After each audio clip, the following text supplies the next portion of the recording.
नमस्कार, मैं आकृति और आप देख रहे हैं इंडिया पब्लिक खबर।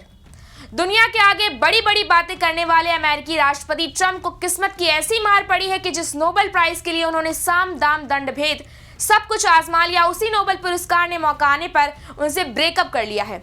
लोगों का तो यहाँ तक कहना है कि ट्रंप को नोबेलिया हो गया है और कुछ हद तक देखा जाए तो ये सही भी है। राष्ट्रपति ट्रंप शायद ही ऐसे पहले राष्ट्र प्रमुख होंगे जिन्होंने अपने मुंह से अपने लिए नोबेल पुरस्कार की मांग की है, वो भी एक दो बार नहीं। ट्रंप ने कुल 12 बार ये बात दोहराई है कि नोबेल शांति पुरस्कार के लिए उनसे अच्छा दावेदार कोई और हो ही नहीं सकता।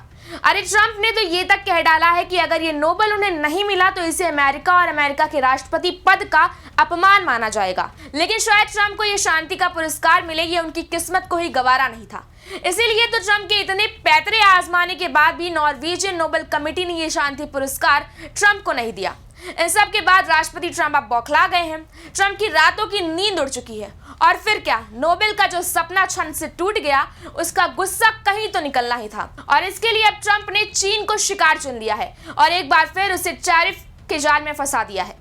जी हाँ, अमेरिकी राष्ट्रपति डोनाल्ड ट्रंप ने चीन पर 100% टैरिफ लगा दिया है। इतना ही नहीं, चीनी राष्ट्रपति शी जिनपिंग से बातचीत और मुलाकात की संभावनाओं को भी डोनाल्ड ट्रंप ने खारिज कर दिया है। डोनाल्ड ट्रंप ने साफ कर दिया है कि चीनी प्रोडक्ट पर 100% टैरिफ 1 नवंबर 2025 से लागू हो जाएंगे। इसके साथ ही उन्होंने अमेरिका में बने महत्वपूर्ण सॉफ्टवेयर पर निर्यात नियंत्रण यानी एक्सपोर्ट कंट्रोल लागू करने का भी ऐलान किया है। ये कदम ऐसे समय में उठाया गया है जब दुनिया की दो सबसे बड़ी अर्थव्यवस्थाओं के बीच पहले से ही व्यापारिक और भू राजनीतिक तनाव बढ़ा हुआ है। विशेषज्ञों का मानना है कि अगर ये नीति लागू होती है तो ये वैश्विक बाजारों को गंभीर रूप से प्रभावित कर सकती है। दरअसल चीन दुनिया में रेयर अर्थ मिनरल्स का सबसे बड़ा प्रोड्यूसर यानी कि उत्पादक देश है। ये वही मटेरियल है जो इलेक्ट्रॉनिक्स, डिफेंस और ग्रीन एनर्जी जैसे इंडस्ट्रीज के लिए बेहद जरूरी होते हैं। इसे लेकर ही चीन ने नया फैसला किया है। चीन के नए नियमों के मुताबिक अब रेयर अर्थ मिनरल्स या उससे बने किसी भी प्रोडक्ट के एक्सपोर्ट से पहले स्पेशल अप्रूवल जरूरी होगा। डोनाल्ड ट्रंप ने ट्रुथ सोशल पर कहा कि चीन द्वारा इस अभूतपूर्व रुख को देखते हुए अमेरिका चीन पर 100% टैरिफ लगाएगा, जो वर्तमान में चीन की ओर से लगाए जा रहे किसी भी टैरिफ के अतिरिक्त होगा। ये 1 नवंबर से लागू होगा। ये ट्रंप के उस पिछले पोस्ट के तुरंत बाद आया है जिसमें उन्होंने चीन के प्रतिबंधों को बेहद प्रतिकूल बताया था। उन्होंने कहा कि चीन को दुनिया को बंदी बनाने की अनुमति किसी भी तरह नहीं दी जा सकती है।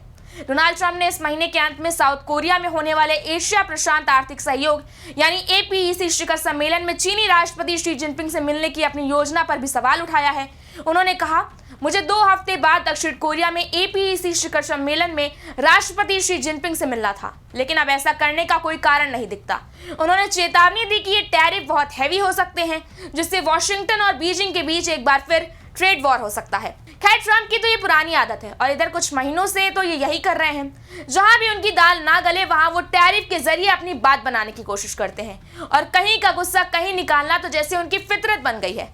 फिलहाल तो अब देखना यह है कि इस नोबेल से ब्रेकअप के गम में ट्रंप और कितना बौखलाते हैं। और यहाँ सवाल ये भी है कि क्या अब वो चीन के बाद नॉर्वे को भी निशाना बना सकते हैं। हालांकि नॉर्वेजियन कमेटी ने यह साफ कर दिया है कि उनका नॉर्वे सरकार से कोई लेना देना नहीं है, और खासकर तब जब बात नोबेल प्राइज की हो। इस बारे में आपकी क्या राय है हमें कमेंट सेक्शन में जरूर बताएं। वीडियो को लाइक करें, शेयर करें, चैनल को सब्सक्राइब करें। शुक्रिया।